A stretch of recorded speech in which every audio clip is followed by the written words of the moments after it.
Hi friends, welcome to Guna recipe. இன்றைக்கி மிளகு ரசம் எப்படி செய்யலான்றதை பார்க்கலாம் வாங்க.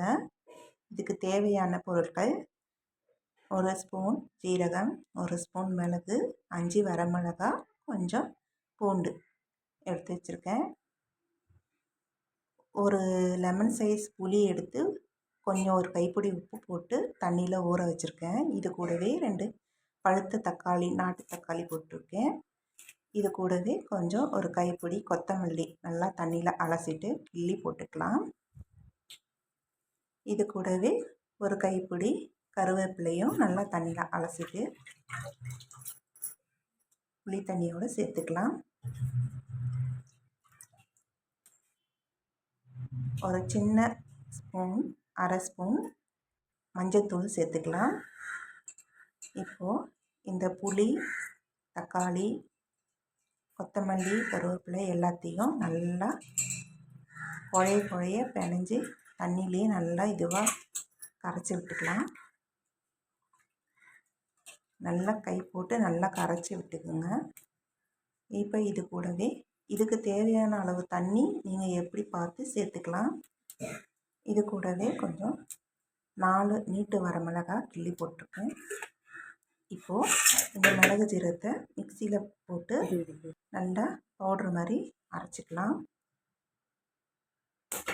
இப்போது அடுப்பு பற்ற வச்சு குழம்பு தாளிக்கிற சின்ன இது குழிக்கரண்டி இருக்கும் இல்லையா, அதை எடுத்து வச்சு 4 ஸ்பூன் எண்ணெய் ஊற்றிக்கலாம்.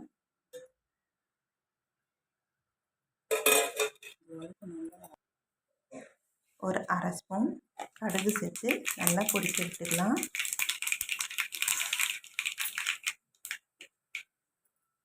இது கூடவே நம்ம அரைச்சி வச்ச மிளகு ஜீரகம் மசாலாவை சேர்த்து லோ ஃப்ளேமில் வச்சு வதக்கி விட்டுக்கலாம்.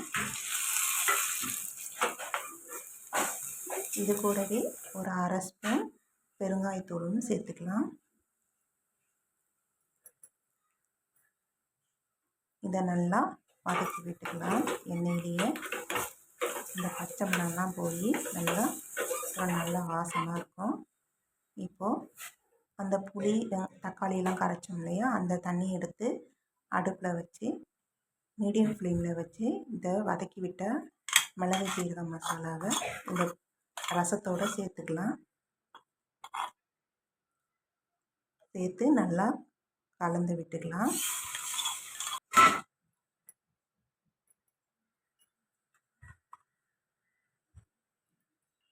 பாருங்கள் எவ்வளோ நல்லா கலர்ஃபுல்லாக இருக்குது பாருங்கள். இது நல்லா நுர பொங்கி 2 செகண்டு கொதிச்சா போதும். அடுப்பு ஆஃப் பண்ணிடலாம். அவ்வளோதாங்க, ஒரு 2 செகண்ட் தான்.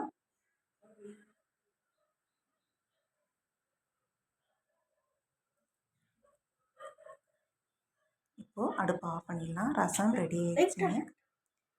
இந்த வீடியோ உங்களுக்கு பிடிச்சிருந்தா லைக் பண்ணுங்கள், ஷேர் பண்ணுங்கள், கமெண்ட்ஸ் பண்ணுங்கள், சப்ஸ்கிரைப் பண்ணுங்கள், ஃப்ரெண்ட்ஸ்க்கெலாம் ஷேர் பண்ணுங்கள். தேங்க்யூ.